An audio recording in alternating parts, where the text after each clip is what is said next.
You have arguably the most consistent team in football going against arguably the most inconsistent team in football in the Carolina Panthers. So here, I'll say this.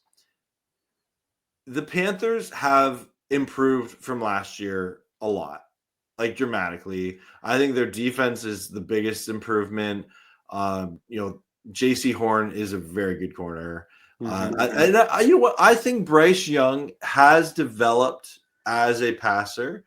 He still has his games, as we saw on Monday Night Football against the Niners, where he just, he can't figure out what the defense is doing. He's maybe still learning how to read a defense and how, to execute consistently.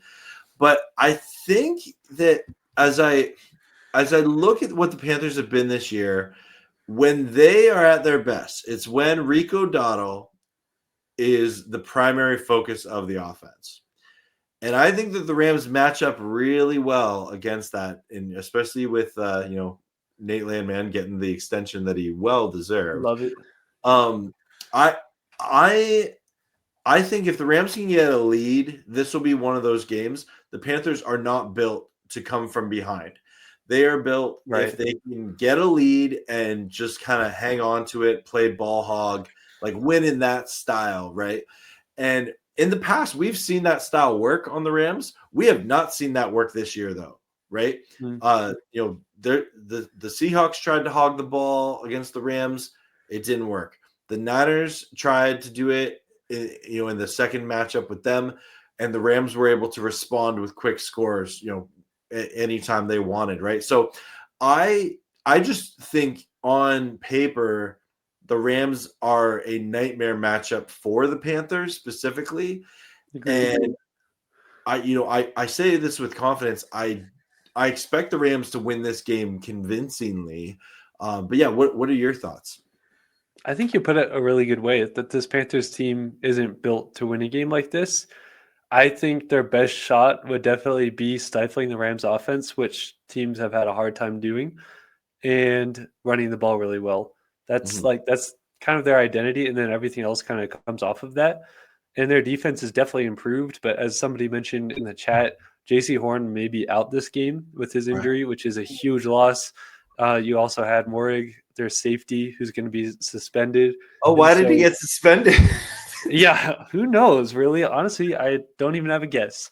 Yeah. But yeah, I just feel like you put it in the best way possible. Like, this is a good matchup for the Rams. Their offense, I think, is going to have great success against this defense. They're facing one of the players, or one of their coaches on the Panthers came from the Rams, in Najero Evero. So he's going to know the Rams, but I don't think he's been with the Rams since 2021 or 2022. Yeah. So this offense has changed quite a bit, and the Rams offense can adapt and change into whatever it wants to, whatever personnel and whatever identity they want to take on, whether they want to run the ball a lot, air it out, go 13 personnel, or go 11 personnel. So I think the Rams offense is going to be right on track, and I just don't see this Panthers offense putting up more than 20 points against this Rams defense, who just gets after it. And I think that's a big thing too, is like Rams defensive front is scary for a quarterback like Sam Darnold, who's been in the league for a while, or pick your name, like veteran quarterback that's been in the league. And you're going up against a quarterback who's still putting things together, isn't fully progressed into what he was supposed to be. And he hasn't seen a defense like this. And I think the Rams are going to confuse him enough, present enough looks, and get in his face to rattle him, to where I really do think he's going to force a few balls into tight windows. And I feel confident that the Rams are going to get a couple turnovers this game. Yeah. And at that point, I think the Rams are going to run away with it. But you obviously never know. Trap games can happen for sure. I don't see it in this game. No, I agree. And I don't think there's anything that would lead us to believe that, the Panthers are this sleeping giant team that's going to go on a run here or something like that. There always are those weird games late in the season where like a team surprises with a big upset. And that could totally happen. But if we're talking about handling their business, the Rams got to handle their business here, right?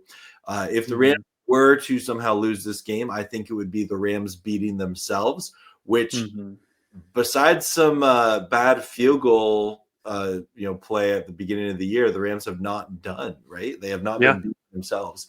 And I look forward to Kyra in this game. I look forward to Puka. And to be honest, I think this is a game that we could see Jordan Whittington finally get his first touchdown. Yeah. We could see, maybe Terrence Ferguson gets another touchdown or Kenota Mumpfield. I do think this is a game where Stafford spreads the rock around, and we see a lot of this offense really come to life again. I agree. This defense, something it struggles with is against the pass in terms of letting up yards, and they've done bad against explosive plays and explosive offenses. And I mean, you see what they did against the 49ers where they got all those turnovers. Yeah. To me, except for that one where JC Horn ran across the field and made an incredible read and intercepted the ball, that was a lot more on Brock Purdy making bad decisions than it was like, oh, this defense is daunting. They're going to take the ball away. And so I think really for the Rams, you don't obviously want to turn the ball over at all in any game. But in this game, that's something that the Panthers do well. It's just don't give it right to them, like Brock Purdy was doing on a lot of times. And I just think that, especially if JC Horn is out and Morrig is out, their safety, that's like hits to their secondary. And we were just talking about that last week against the Buccaneers of like, this team doesn't have Jamel Dean and they don't have some of their guys in the secondary. And our receivers, especially like Davante Adams, was doing really good against some younger guys there, inexperienced guys, which is already hard enough to defend a McVay offense that has all these layers to it. So I like the way this one matches up. And I know the Panthers are good at home more than they are away, but I don't really think that's going to sway things here. Yep. No, I totally concur. And it's funny because I feel like games like this, sometimes when you're like a content creator, you're always like trying to challenge your own perspective of like, okay, yes, so I think this, what would like if a Panthers YouTuber was making a case for them winning this game, I think that they would do it as you have to win the field possession game, try and get in a punt fest with them. And the Rams they're built to not be in that kind of game. I don't think it's crazy for the Rams to beat the brakes off them. Yeah. And I think the Rams have given us reason to believe that they can blow teams out. Yeah. They've done this on so many occasions. Really, outside of that Seahawks game, they've done it like every week for the last handful of weeks, like 5 weeks. And they can do that. And so I think going into a game like this, I don't think it's crazy to think that the Rams can blow them out. I do think that the Panthers, oddly enough, in weird games can play stingy and play just weirdly well. But I don't think the Rams are going to let that happen. Now, again, I go back to that Jets and Rams game in 2020. You never can be too confident about it. You never know. Yep. Yeah, you never know. And you have to give that caveat out of the way. I hate predicting blowouts like when I do those game preview videos because it just makes me sound like I have blind faith in my team no matter what. Yeah. But this really does, like this game does feel like a 30-14 game to me by the Rams, and they've given us reason to believe they can do that. And to be honest, especially with Akello coming back, I think that the Panthers struggle to get in the end zone. I agree. Yeah. Like, I think 14 points is generous. That's what I was thinking. I was like, maybe 10 is more realistic, but I'll give 14 just in case there's a blown coverage or like, I don't know.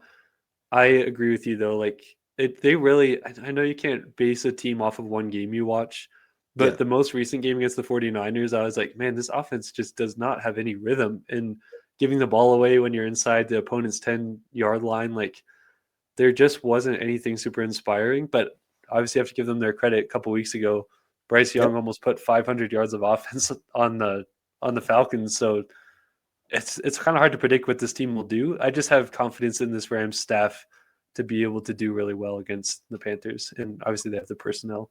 Well, and like I said, you have probably the most consistent team in football going against probably the most inconsistent team in football, right? So we'll see who wins out here. A couple of comments coming in hot.